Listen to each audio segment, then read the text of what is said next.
idea of what is available. Now, somewhere I thought I saw more detailed information about this because I don't usually decide based on just the title and the name of the person. But I don't know where I would have seen any more. I wonder if you would Google. I don't even know if they have a name for this, but if you go online or Google something about Library Week and authors.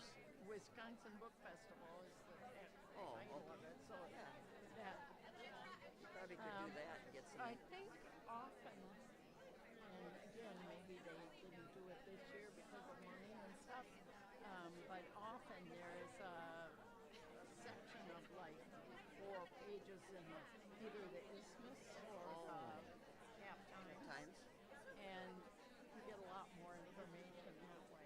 Okay. There was an interview with this woman in one of those this past week. I don't remember which one, and I think I read it, but I don't think I retained any of it. Well, see, this was never on my radar at all. Right. So now it will be. Yeah.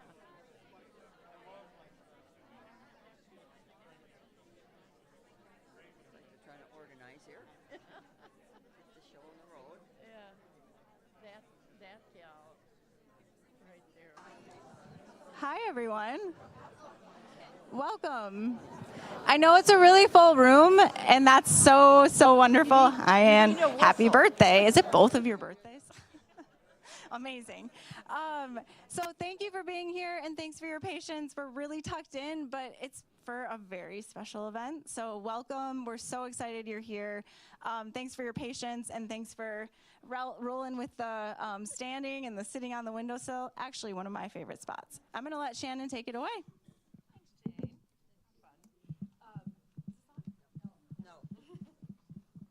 Hey. Good. Oh, what a great crowd. Thank you for coming out to hear Jane Hamilton, who is right here. Yeah. Thank you for coming. I'm Shannon Henry Kleiber, and I am from To the Best of Our Knowledge on Wisconsin Public Radio. Yeah! And I'm so thrilled to be talking tonight at the Wisconsin Book Festival with Jane Hamilton about her new book, The Phoebe Variations. And I'm so grateful to the Madison Public Library, the Madison Public Library Foundation. I'm a grateful past board member of the Madison Public Library Foundation and love these events and appreciate the community that comes together for literature and for these interesting writers. So super appreciate that, and our sponsors too. So glad to see you all here.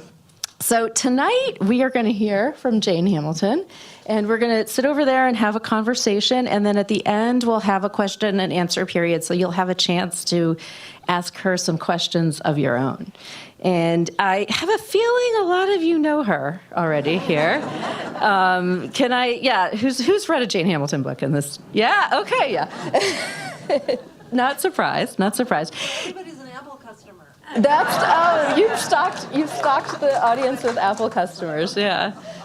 So Jane has written 8 books, 8 novels, and she, you might know A Map of the World, you might know The Book of Ruth, you might know many of the other ones. Those books were Oprah Book Club selections. They became enormous bestsellers. They were made into movies. And The Phoebe Variation has taken off. It's a bestseller too, and has had incredible critical acclaim. It's a fabulous book. It's how many people have actually had a chance to read it here too? All right, and then the rest of you will after tonight, I know. So also Jane is a fellow Wisconsinite, and maybe some of you have met her at the farmers market on Saturdays downtown, because she lives on an apple orchard in Wisconsin and sells some pretty wonderful apples, among other things. So you might know her from that too. And she's one of us. She's a Wisconsin person who writes about Wisconsin and many other things, but she's going to tell us about the Phoebe variations tonight. So we're going to go over and sit down, and maybe I should turn this off. I don't know.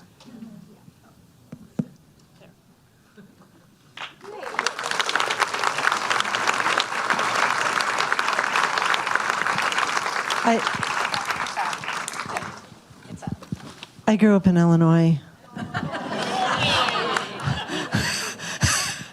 It's my deep, dark secret. Is it on? Yeah. Yeah. Okay. So, there we go. So, yeah, what a great group. This is so exciting to see everybody here. So many familiar faces and big fans, I'm sure, of Jane. This is very cool. Can I just thank you for doing this? Because I myself have been the interlocutor sometimes with authors, and I know it's work. Yes. You know, you really, you want I got to read this. But you just don't know if the person is, you're going to say blah, blah, blah, blah, blah, blah, blah, and then the person might just say, and then you get to question 20, and all they've said is, maybe. Or conversely, the person just bloviates, and then you don't even. And you don't know yet what I'm going to do. And you don't know what I'm going to do. Anyway, thank you for doing it, and thank you for being here, and. It's just a joy to be here at the Wisconsin Book Fest. It's remarkable. Thank you, Jane. Yes. It is a joy to be here. So the Phoebe Variations is set in the 1970s at this pivotal moment of this young girl's life. She has just graduated from high school, and she's about to go to college. So you can picture this in your own lives and people you know. I myself have a 19-year-old and a 22-year-old daughter, so this is fresh. And, I kind of remember being like that person at some point in my life. So it's a coming-of-age story. It's really it's a classic coming-of-age story, I think. And one thing that I love so much about your work is I feel like so many of your characters in this book and others too, we're not just like those characters, but we can imagine us being kind of like them or becoming them or being close to that person. They could be us, basically. And I love when Phoebe says, I wanted anything to happen. So that was her at her moment. So I wanted to start with asking you, who is Phoebe to you? Could I just back up a little bit and just say one thing about the coming-of-age story? Because my friend Peggy read an early version of this, and she said, Jane, this is such a brave book. And I said, what are you talking about? It's a old-fashioned coming-of-age story. And she said, that's what I mean. Mm-hmm. It's so brave to write an old-fashioned book now. Yes, it is. And I hadn't thought about it in those terms. It seemed like maybe a little bit of a backhanded compliment. I wasn't quite sure. But because in these times that we are in, it seems almost indulgent to write about something that is very personal to the characters, and to write this old-fashioned coming-of-age story. So what does Phoebe mean to me?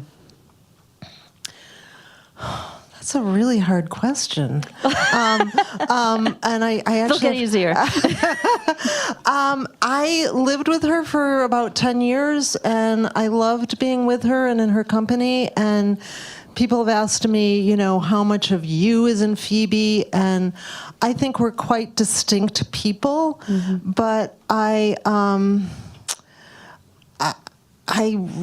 really loved being in her company, as I said, and she took a lot of time to evolve into the narrative that turned out to be hers. Yeah. So, I don't go back and reread my books, so I don't really know how they are. But I do. There are characters that are very dear to my heart: Henry Shaw in Disobedience, Walter McLeod in The Short History of a Prince, Francie in The Excellent Lombards. And I think that Phoebe will also be special to me, even though at a certain point, well, when the book is the book, it closes over, and you, the writer, really can't enter it again. So, what does she mean to me? I didn't really answer your question. As the great Pee Wee Herman said, I don't know, but I just. You can use that for one question. She's very dear to me. That's about what I can say. I mean, as a reader, I get that. I was reading this book, and I was sad to leave her when I finished it. I was incredibly excited that tonight we get to talk about Phoebe, because I've spent time with her reading about her life, and I do, there are these characters, right, in some books where you feel like you were hanging out with them and you got to know them and you miss them when the book ends. And I think Phoebe feels like that to me. That's nice. Yeah. I'm glad. Thank you. I mean, people do say, like, what did you want the reader to take away? Like, I don't know who the reader is. The reader is so many people. So many. And really what I would like them to take away is just what you said. Yeah. But I also read your book that's about Girl Scouts, and I think that Phoebe would have had a different experience in her life if she'd been a Girl Scout. Interesting. She'd make different choices. So it's so interesting how so many people try to find themselves through their ancestry, their history these days. We hear a lot of stories about biological research that brings up surprises. Phoebe does not want to know her biological history. This is part of the story. Her adoptive mother kind of forces her to meet her biological family, and she does not want to do it. And instead of discovering herself through these people, she discovers herself through escaping from getting away from that. And she ends up at what you call the asylum, the O'Connor's house. What is that house? Well, I grew up in Oak Park, Illinois, in the 70s, and during a time when the mothers had, 5, 6, 7, 8, 9, 10, 11, 12, 13 children. There were 85 children on our block. The Collinses across the alley, had 12 boys. On our side, there were 11 girls. And so I was again exploring that time and those mommies. And the fathers are involved too. I realized that the book is also about the fathers, which I realized actually a couple of days ago. Oh, the fathers are important too. But the mothers really I've written about them in other novels. And, how did they get up every morning? They render me speechless, really, because, you wake up and you just think, oh, God, there's Jimmy, Jerry. Wait, who's number 3? Okay. There are 14 in that house. 14 in that house. In that so, house, anyway, what does the house mean to me? So I spent a lot of time in houses. Well, there were different kinds of houses. Some of them were well organized. The mother ran a tight ship. Others were completely chaotic. And there's one house that I'm thinking of where there, as is true in the book, there was always the fossilized dog turd behind the sofa. That never went away in the 4 years that I, be that as it may. I don't know. It just, I can't, I'm speechless even though I've spent 9 years thinking about this house. But I wrote a lot of versions of this book, and the house was always important. But I did take Phoebe out of Forest sometimes in some of the versions. In one of the versions, she's the personal assistant to a comedy duo, very like Jerry Stiller and Ann Mira, and lives in New York in the Dakota. It's like, that was really fun to think about, but really, I just needed to bring her back. And that totally got cut from the book. Oh, yeah. I mean, not even happening. No, yeah. no. And it really an entirely different novel. So I just finally had to bring her back to the asylum with that friendship. And I also think of the asylum as the land of boys. Yes. It was kind of Peter Pan-like. Yes, it's true. Yeah. I wasn't thinking of that really, but yes, Yeah. you could make a good case for it. I saw that. So there's the land of boys, but so much that's important in the Phoebe variations has to do with sisterhood and girl friendship. And I loved the relationship between Phoebe and Luna. So Luna is Phoebe's best friend, and they meet each other because they both love Jane Eyre. How did you have a Luna in your life? Is that your real true story? No. No? You had no Luna? No. Shannon, fiction. Fiction. There are no apples in this story. I had great friendships in high school and college and all the way along, but the thing that's that makes the friendship super intense is that it's sort of exclusive. Mm-hmm. They are really their one and only for each other. And so I had more friends than these girls have. But I think boys have intense friendships too, of course, but there's something possibly, I'm not a psychologist or a sociologist, but that seems particular to girl friendships where they feel they can be their best selves, they are unselfconscious, it's very intense, not necessarily sexual, often not, and yet they feel seen and loved by each other, to use the common parlance, and I think, Cousin Sue said to me, Jane, why did Phoebe make the choices she made, sort of woefully? And I said, well, that's the book. Like she's looking back because this time of girlhood seemed so pure to her while she was experiencing it. And yet, afterwards, she's considering that there may have been a power dynamic that she wasn't aware of then, which perhaps made her make choices that weren't in her best interests. Mm-hmm. And that's part of her variations, right? So the title is a take off the Goldberg variations too, right? Because she was a musician. And what are her variations? What are these different kinds of Phoebe that come out? Well, I think she's kind of a passive. You could make the case that she's a passive person and things just happen to her and she falls into these circumstances. But she does discover,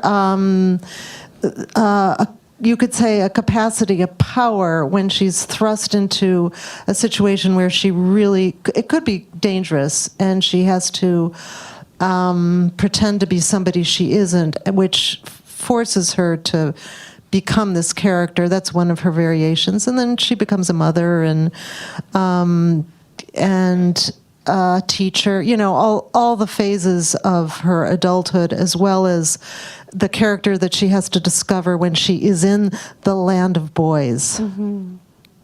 And she has these transitions of, she cuts her hair, she dresses up in that. Can you tell us about that? The Wanda Carroll story.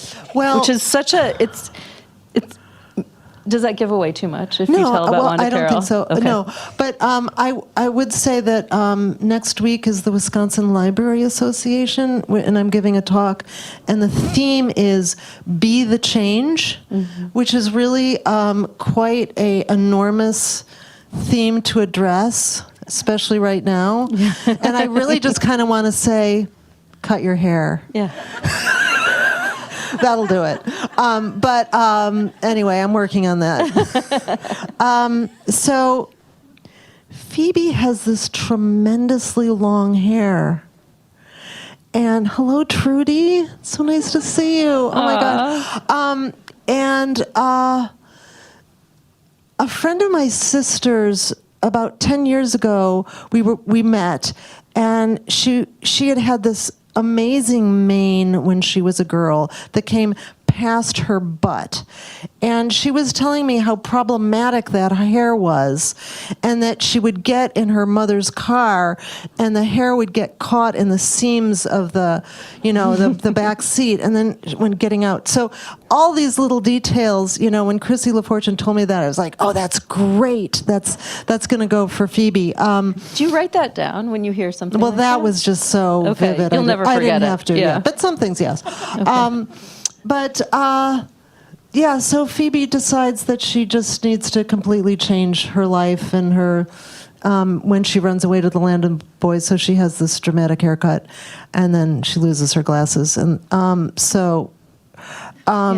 Yeah. and then, well, I don't know, Wanda Carroll, she becomes this, it's very complicated in a certain way, because it's like Victoria, Right. she's a girl who has to pretend to be a boy who's dressing up as a girl. That's right. So, Got it. Yeah. so that's kind of a trippy thing for a 18-year-old to get her head Right. around, to perform in this men's club. And she just finds this power within herself to really take on these men. Yeah. One of the things I thought was really interesting is we have Phoebe as an older person looking back into the 1970s through this book. And so we have kind of those are other variations of Phoebe to me as I was reading it, that we have the future Phoebe looking back. How does memory play into what happens in this book? How does her memory serve the story? Well, people have asked me if Phoebe is a reliable narrator, which is very an interesting question to me, because I think, well, yes. Mm-hmm. As much as any of us are reliable as we tell our stories, yeah. which is sometimes not very, because memory is just such a mysterious, crazy thing, A, and B, some of us enjoy, embellishing the memory to make it better. So are any of us ever truly reliable? I would say probably not. But Phoebe, I feel, and anybody who reads the book knows as much or more as I do about the situation and about her. I think she's really trying to look at what the past was as clearly as she possibly can. So I'm a little disarmed by that question, because I think, yes, she's as reliable as she can possibly be. Yeah. So memory, it's one of the things that I was exploring in this book. I don't think of myself as somebody who breaks with people. Like, I've kept all my friendships, but a while ago, I had to break with some cousins of mine in a very painful way. And so I started to think about what that means to break with somebody. And then, the relationship is over, so you can't go back to them to confer about the memories, and there's no going forward. So take your pill, whoever. So anyway, I think their circumstance is interesting, because for me it was writing. Is that my pill? No. Okay. Anyway, because Phoebe has broken with Luna, they haven't seen each other in, however many decades when she's reviewing the past. And yet, they are really present in each other's life, because Luna's an influencer, and she's probably been on TT Book, and she's on YouTube all the time, and so Phoebe can't turn the radio on without hearing her or go to YouTube. And conversely, Luna is using Phoebe's material in her books, so they're in a way, they're kind of doing a little dance around each other. And lastly, I'll say is that a couple weeks ago, I missed my 50th high school reunion, which, wow. There's a ghost, yes, a ghost. And I did think, well, what would it be like if Phoebe and Luna both showed up at their 50th high school reunion, and what would they say to each other? But this cannot be known. Interesting. Yeah, it was funny. I just spent a week with my best friend from high school, and we knew each other since we were 15. And I just read the Phoebe Variations, and she was saying, "Well, remember this? You were like this." And I was like, "I wasn't like that. You were like this." And we were. She was like, "You sat there, and you were like." We did not remember high school in any of the same way, which I thought was funny. I mean, I think that Phoebe is very Victorian in her wish that girlhood was, in fact, this very pure time. Wordsworth has this line that he says, and I'm not going to get it, but it's like childhood is this passionate, primal storehouse that feeds the adult, and the adult always draws from it to remember goodness and purity. And I think that Phoebe wants that to be true, and she kind of clings to that, even though she has come to the understanding that there were some, again, power imbalances, and that she was kind of she did what Luna said. Mm-hmm. Well, and since we're talking about Luna, they met each other because in the library. Yes, so we should say this. Yes, they met each other in the library because they both were going towards a copy of Jane Eyre, and they had this love for Jane Eyre. Why Jane Eyre? I think Jane Eyre is actually a really good book for them to have shared, and particularly for Phoebe, because Jane Eyre is in constant tension throughout the 400 pages of feeling that she wants to be autonomous and also thinking she should submit. And that is true for Phoebe, too, in a certain way. It was funny the other night. There's this wonderful bookstore in East Troy, Wisconsin, called Inklink, and they periodically throw these crazy, wonderful dinners for an author, which they did for me, which was very nice. But the party favor, at the end, everybody got a copy of Jane Eyre. Oh, that's great. I love it. It was so nice. But it was interesting, too, because before the party favor appeared, a couple people said, your sentences are so complex, and you have to read them more than once. And I don't think my sentences are that complex. I mean, but anyway, be that as it may, I wanted to say, you think my sentences are complex? Just wait for Charlotte Bronte. Right. I love it. So we're here tonight in Madison, and in this book we hear about Viroqua and Lake Geneva. I mean, it's all these Wisconsin places that are part of the set and the sense of place, and in your other books too. I mean, is there any book that doesn't have a Wisconsin connection? Disobedience is not in Wisconsin. Okay. Oh, maybe a little bit though. Yeah, that's true. But there's also, really, truly, there is a town in western Wisconsin called Romance. I did not make that up. You did not make that up. Okay, so yeah, Romance is the town of Romance plays near Viroqua. A big important part in this. So how has Wisconsin been your place throughout? How do you choose? Do you ever think about, do you go to certain areas of Wisconsin and think, okay, I'm going to set something there? Or does it just kind of come to you? And how has Wisconsin become the setting for your writing?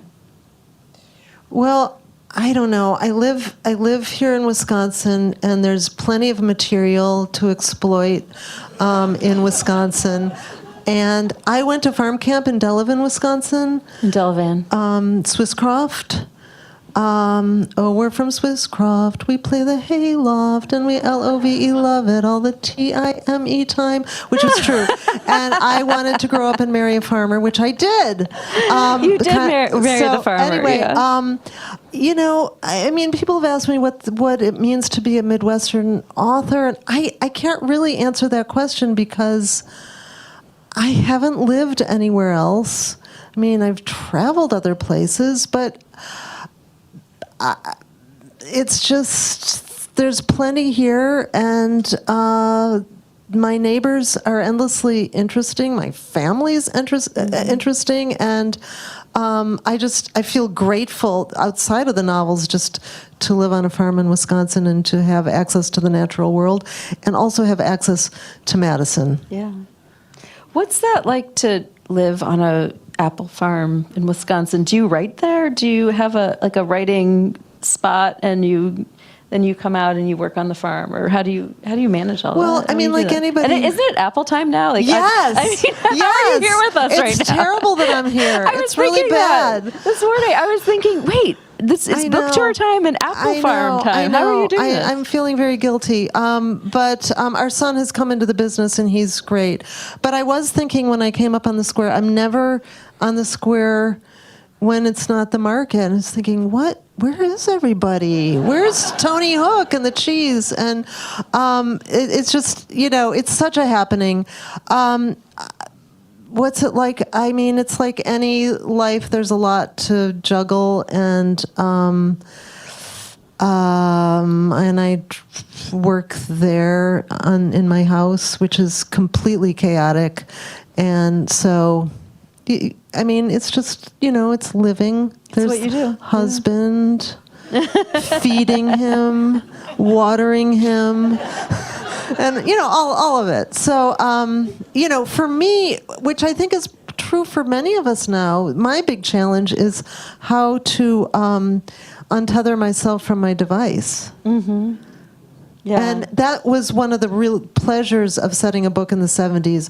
No devices, no phone. If the book was to take place now, it would be an entirely different plot because the kids would know where each other was, and mom would know where daughter was, and there would be constant communication. I look back fondly at that time of those big families, and there was a certain degree of benign neglect and also neglect. Mm-hmm. But I think our parents really wanted us to make our own errors. Failure was not considered. I'm kind of making this up, and of course, this is general, but I think we were freer to make mistakes. Interesting. Yeah, you're right. As you're reading this, they're not in this kind of constant communication with each other through devices, and they're not on their devices all the time. So they're kind of out in the world doing things. They're playing music. They're playing music. Yeah, and music is such a beautiful part of this book. So Phoebe is a musician, and although everyone's always kind of telling her, you're not good enough, but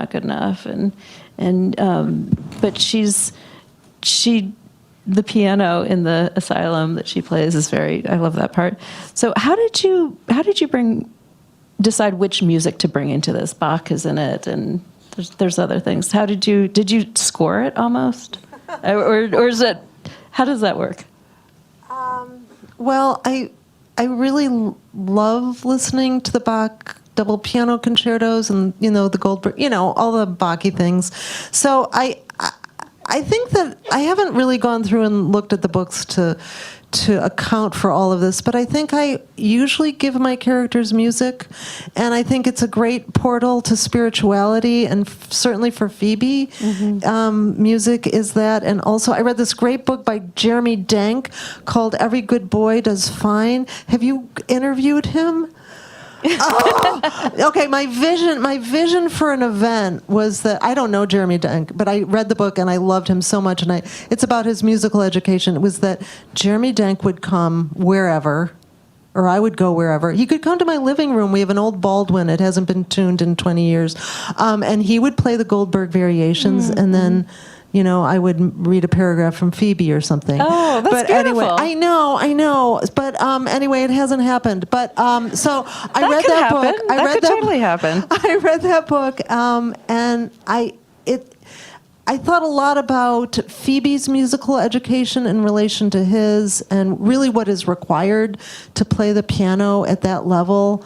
And she's very, very good. She's very good. But I think it's been fair that her piano teacher said, you are not going to be a concert pianist. Mm-hmm. And I think that I mean, my mother told me that I wasn't funny, and that was like, don't try to make jokes because they fall flat. And that was an important instruction for me because I just How sort did of that make you feel? like not being funny is not much fun. No. But so then I just Did that make you want to be funnier? No, it just made me want to write and Okay. be funny on the page. Okay. So maybe if I'm not funny in person, I can write funny. Yeah. So that was important. But so I think for Phoebe, as is true of Jeremy Dent, because he says this in the book, Every Good Boy Does Fine, he says music makes life endurable.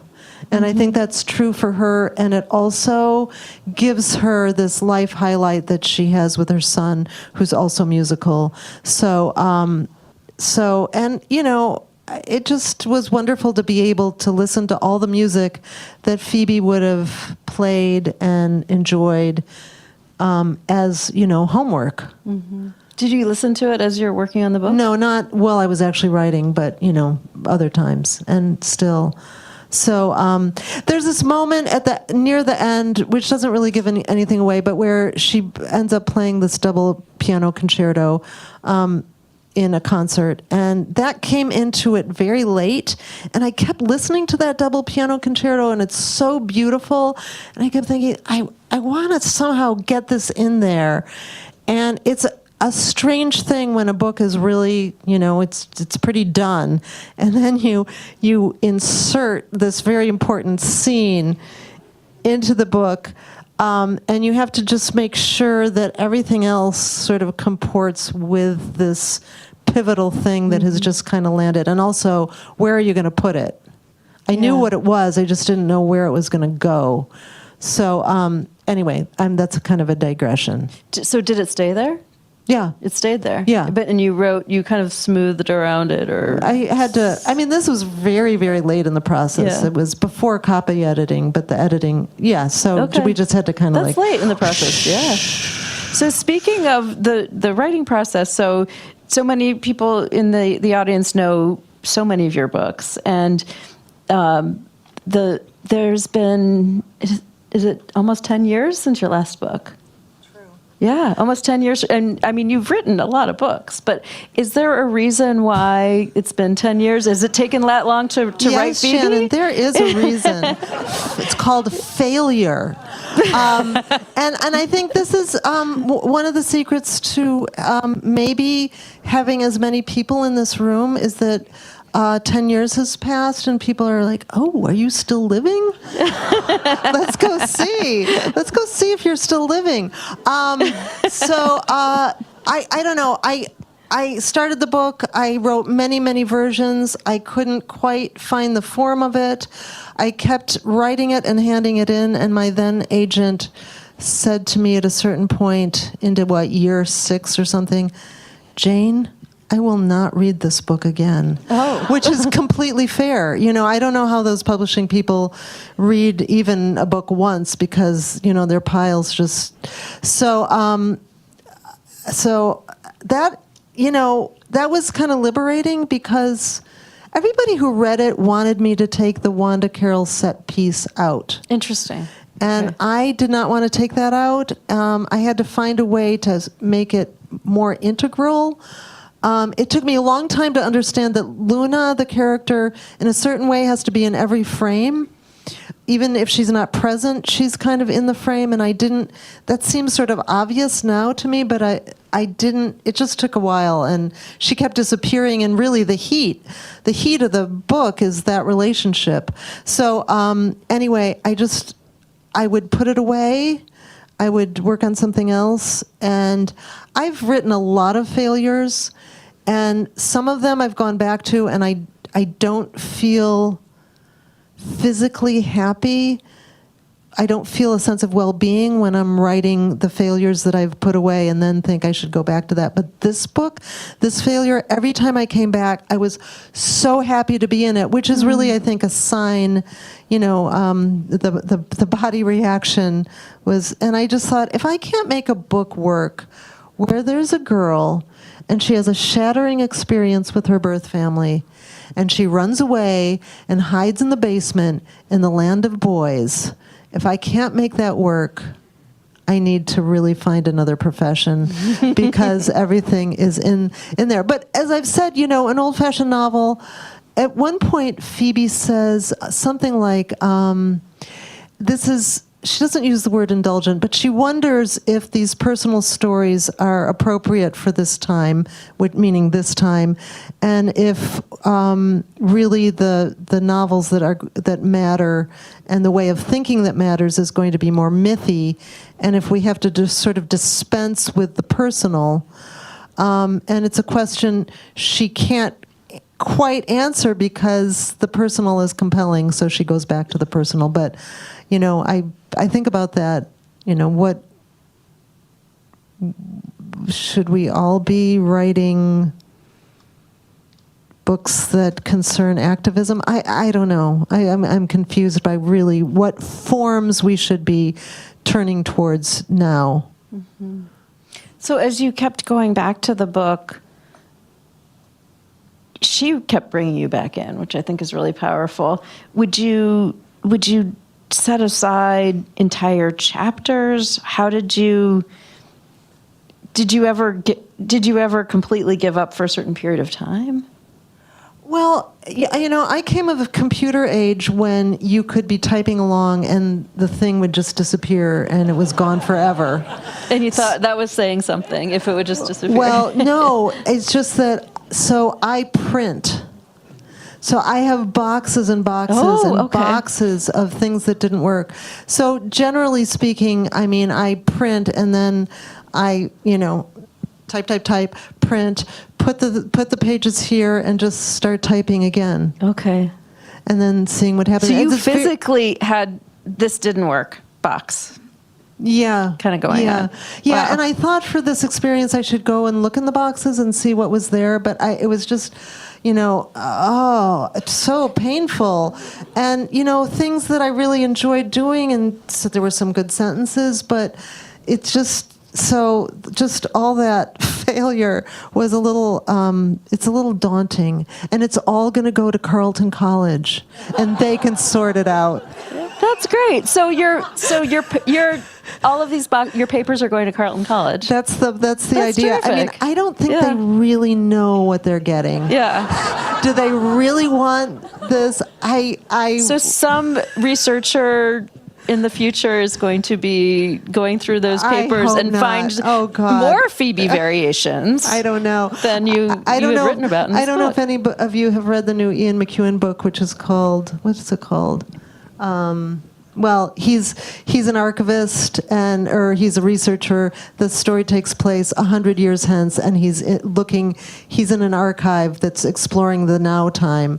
So it's, and there's so much. There's digital, there's paper. Like his subject, who's a poet, he just, knows when he went to the grocery store. Yeah. So anyway, that's cool though. So how does Carleton get when does Carleton get all of your archives? They have a little bit of it. I love Carleton, so I was happy to have them have whatever they wanted. So I've been working on it through the years to organize and to document what there is. Fortunately, they haven't asked for digital files, which I'm not interested in thinking about that. But I don't know. It just sort of this is what happened. They have this beautiful, enormous library filled with real books. And circulation is down. And the thing that libraries feel is their treasure now are the archives. And I'm the last generation that wrote letters. They're going to have really good stuff with my letters, I think. So your personal letters will be in this archive too? That's the idea. That's great. I love that. No, but there's I have letters from amazing people, and as I understand it, I own the letters that they wrote because they wrote them to me. Yeah. So some of them, I don't know. It's a huge project that I am a little overwhelmed by, to tell you the truth. I think that's wonderful. I mean, anyone who's gone through archives and done research, and it's great to hear that you're doing that. Yeah, and Carleton will be lucky. You went to Carleton, right? Yeah, you did. Yeah. So I think we're actually almost at the time to open it up to everybody else. I could just chat with you forever, but I think people in the audience are going to have some questions. Could I just say first that, because I'm not going to do this, but I really love this cover. I think it's a great cover. And when it first came through, it was the girls lying in the grass. And my agent said, I really like it, but I just wish there was something a little bit surprising in it. So they put one of the girls blowing a bubble. So I thought it would be fun to, like Pee Wee Herman, he used to throw Tootsie Rolls into his audience, and I ordered 5 pounds of double bubble. Oh. Which, you know how heavy that is? It's really heavy. So, and then I realized that would be like a custodial nightmare, so I do have some double bubble. So where is it? It's in my bag. Are you going to throw it out? No. No? But if anyone wants some, I have You it. could put some right here. People could come up and get some. Yeah, double bubble. It really smells horrible, and very It bad. is a beautiful cover. Very it's bad a beautiful for your cover. teeth and Yeah. so forth. Oh, that's there's great. even more, yeah. I love it. I think that's great. Yeah, I just couldn't carry all 5 pounds with me all the time.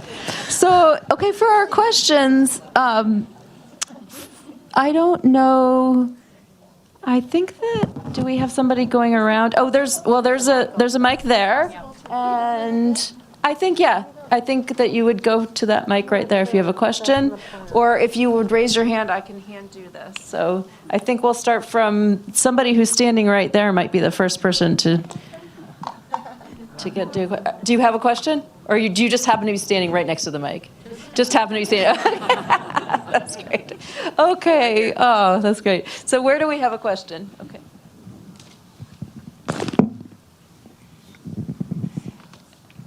Hi, Jane. Wonderful. At this stage, the 1970s, the feminist movement was rearing its ugly head. I wonder, I have not yet read the book, but how did the feminist movement affect Jane? Yeah. Excuse me. I'm sorry, Phoebe. She does change her name to Jane. Yeah, how did the feminist You're right, too. movement affect the mothers in that time, which is something that I found really interested in thinking about them, because did I already say this, that some of them probably had read the feminist mystique? Some of them probably communicated with their God and took the pill, which came on the market in 1960. I, not that long ago, went to the funeral of one of my friend's mothers who was 96, and she had 7 children in 8.5 years, a set of twins. And I said, Erin, did your parents drink? And she said, oh my God, yes! So some of them,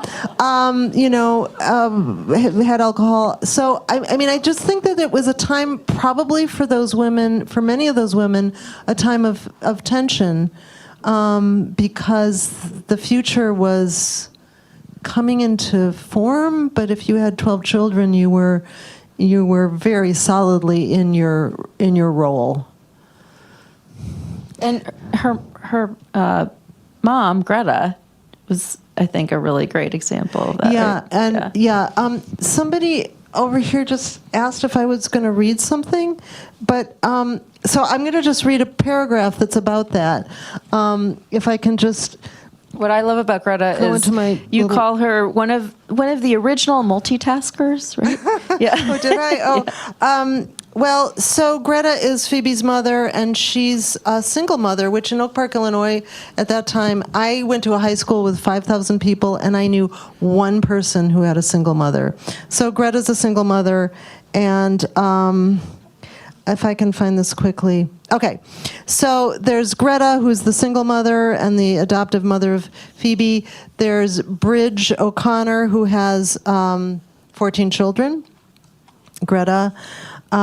So anyway, Phoebe now is considering these mothers when she's older.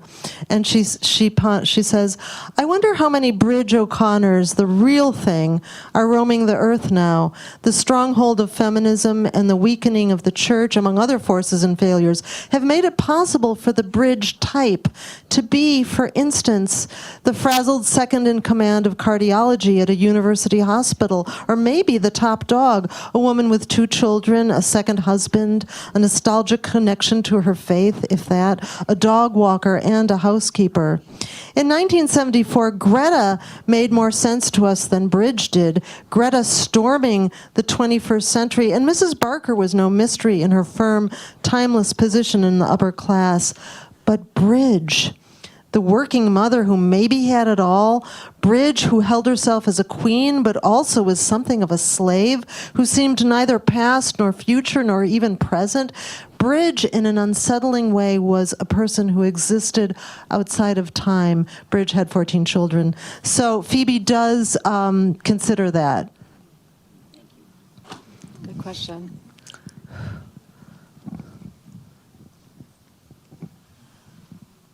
So you spent 10 years working on this.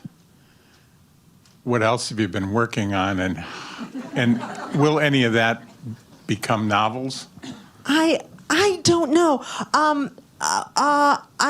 I've been working on some other novels, and I never thought that I would write a memoir, but a little memoir. So who knows? And also, my husband and I, who are not real estate people, bought a building in our downtown that had been a branch bank, and we turned it into a coffee house. We don't own the coffee business, but that was super interesting, and so that's been preoccupying also.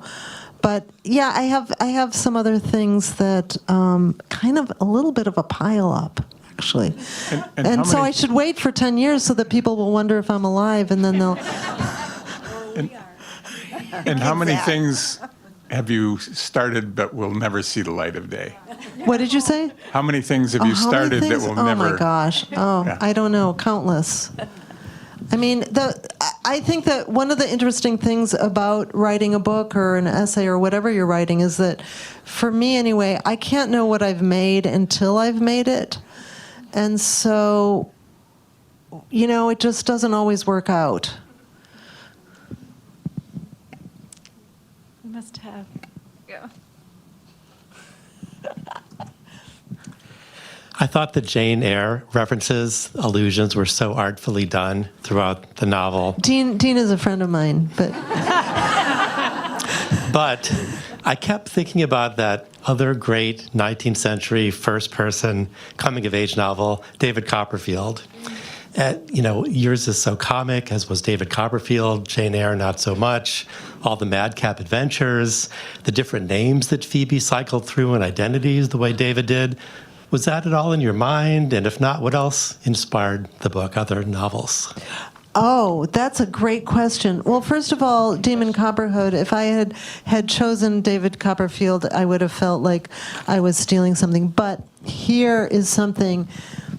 Who Will Run the Frog Hospital by Miss Laurie Moore, which is one of my favorite books of hers. It's a novella, and it really is about the beauty and wonder of girlhood. And periodically, I read the last page, and it's so wonderful. And one of my favorite. So these girls, there's a narrator, and her friend's name is Sills, and Sills is a very powerful girl, and. The narrator says at one point, in our neck of the woods, Sills was the neck of the woods. Isn't that a great line? So anyway, this was important to me, which I didn't really realize until a while ago. I thought, oh yeah, of course, this, the whole girlhood thing. The Jeremy Denk book, Jane Eyre, Peter Pan. I'm making this up now. I'll get back to you on that. But I think that's enough, right? That's great. Who's next? Oh, back there. I have to think about that. Pass this over. I haven't read David Copperfield in a really long time, so. Jane, you said that there are so many people that you could write about, or you said there are a lot of things about where you are, that there's, a lot of things to write about.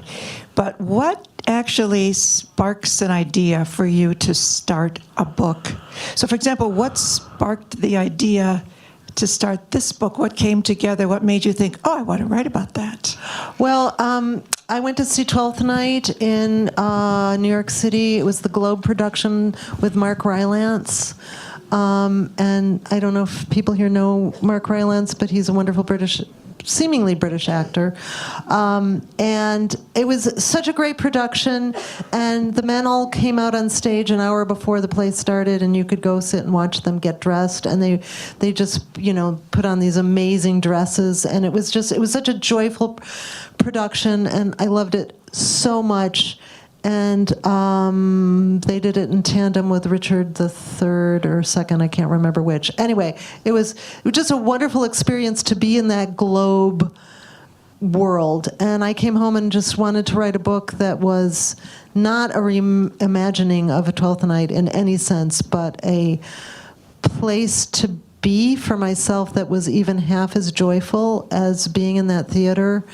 And so I started out, Phoebe, in the first many versions, was dressing up as a boy and trying to pass as a boy. I was sort of thinking about gender-bending things, but I couldn't, for whatever reason, which I can't, maybe if I went back and looked through those boxes, I would figure it out, but I couldn't make the people around her believe that she was a boy. For some reason, I couldn't do that. So then I just had her get her hair cut and lose her glasses. So that was maybe a bit of a cop-out. But really, it's the whole adoption thing was there at the very beginning. I'd heard a couple of stories from various people right about the same time who had taken their children to meet the birth family and only to realize that the birth family was intact with an older child than having given away the, adoptee and then other children. So that really, I'm not adopted. I don't have adopted children, but that, I just couldn't shake that idea of how shattering that would be. And then lastly, I'll say that a couple of weeks ago in Milwaukee, this woman came up to me after Boswell's bookstore event, and she, maybe this isn't very well known, but Mark Rylance went to high school and maybe grade school in Milwaukee because his father was the headmaster at the university school, and she was this beautiful elderly lady, and she said, I just have to tell you that I was Mark Rylance's English teacher at the university school, and when he was a junior, he played Hamlet, and I was Gertrude. I love that. That's great. Okay, who's next? I'm trying to look on both sides. Oh, over there. Go. You can go right to the... Yeah.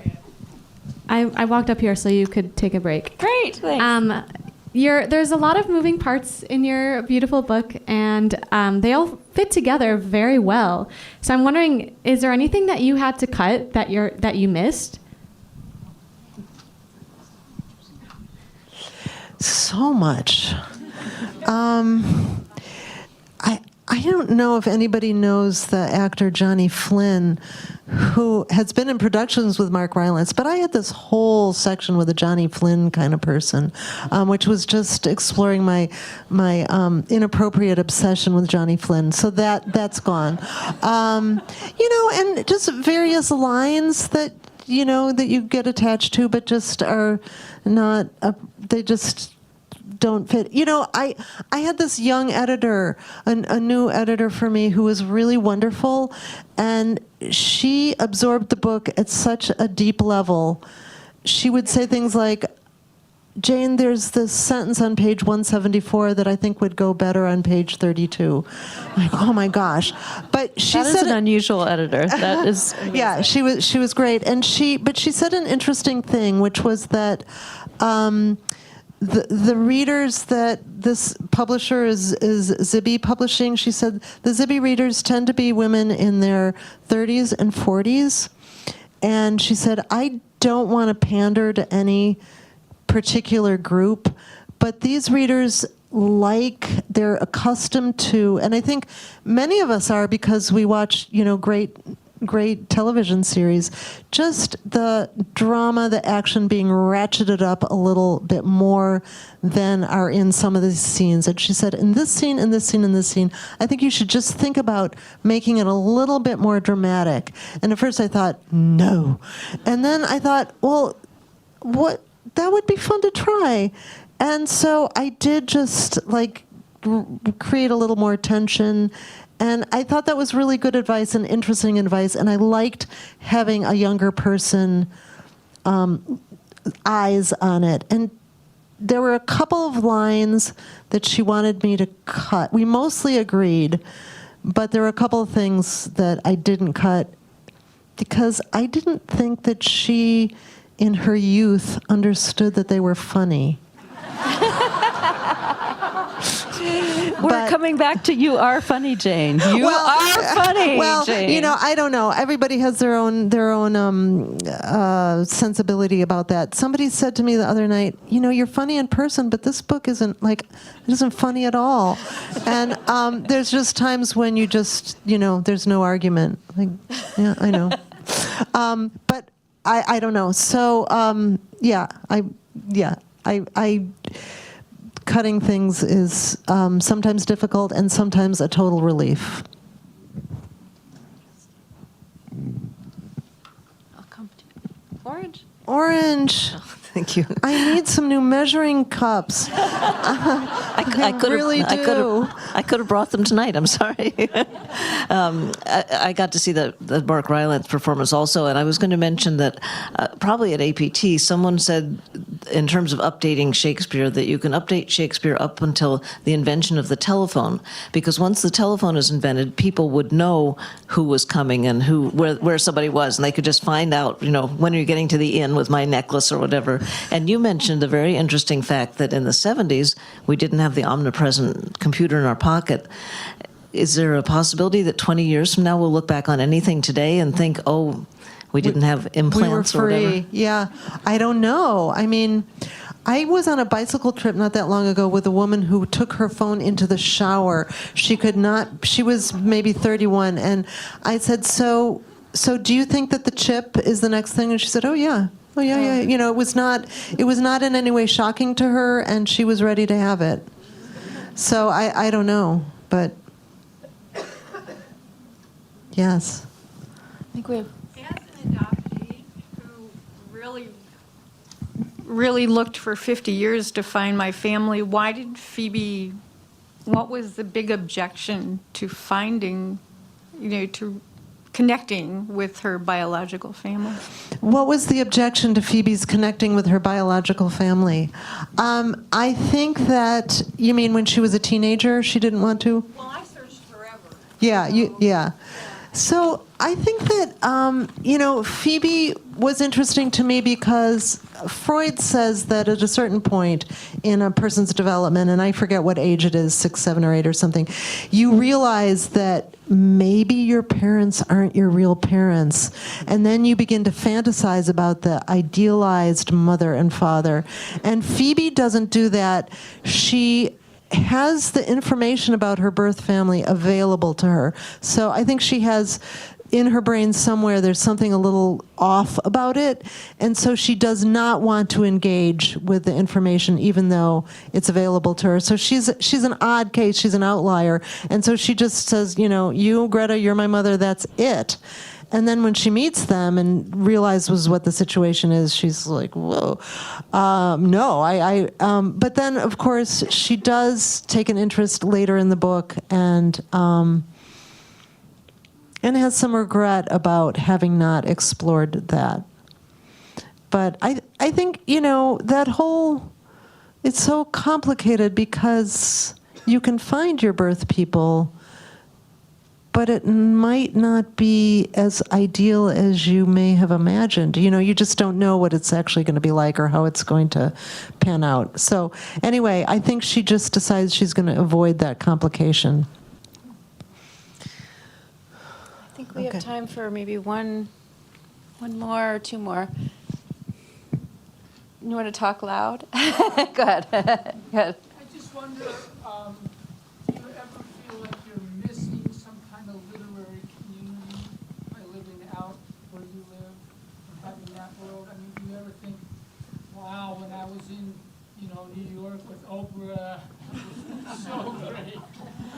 It seems like you don't, but I'm just curious. Do I ever miss a literary community?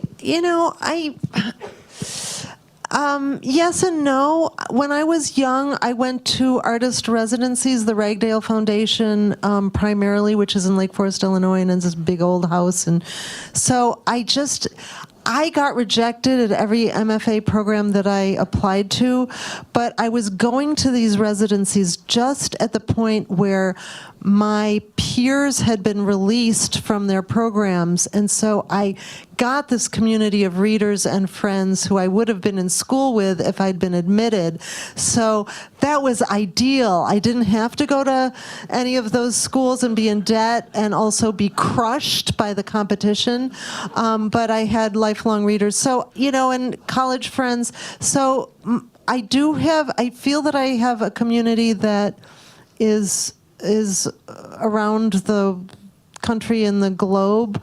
I don't think you need 10 readers necessarily to make your book the book that it wants to be. I think having one or two really good readers, and one of them is my husband, and he endures my reading the work out loud, which is very nice of him. And then there's that horrible moment when he starts drumming his fingers on the table, like, okay, we're going to stop here. Anyway, but I think it's important to have, some kind of community, but I have really liked working in a kind of isolation.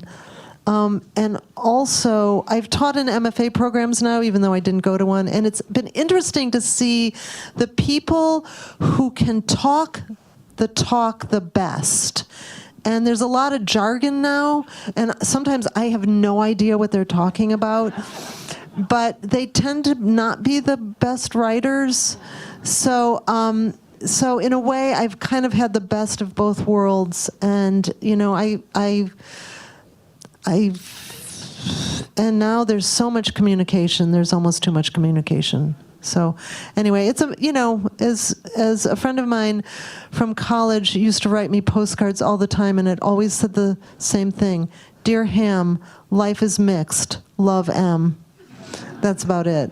So what, dear Ham. Your Ham. Oh, Dear Ham. I love that. Dear Ham. Okay. So in the archives, many of the letters will say, Dear Ham, because you're Ham. From her, yeah. Yeah, that's good. Anyway, which is okay, also so funny. just imagine, all the double bubble. Yeah, so we're just at time, and Jane will be out signing books, right? And so you'll be able, if you come up, you'll be able to talk to her a little bit more right outside here tonight. And thank you so much for coming. Thank you for coming. Thank you so much. It's a great audience, great questions. Great questions, right? Thank you so much.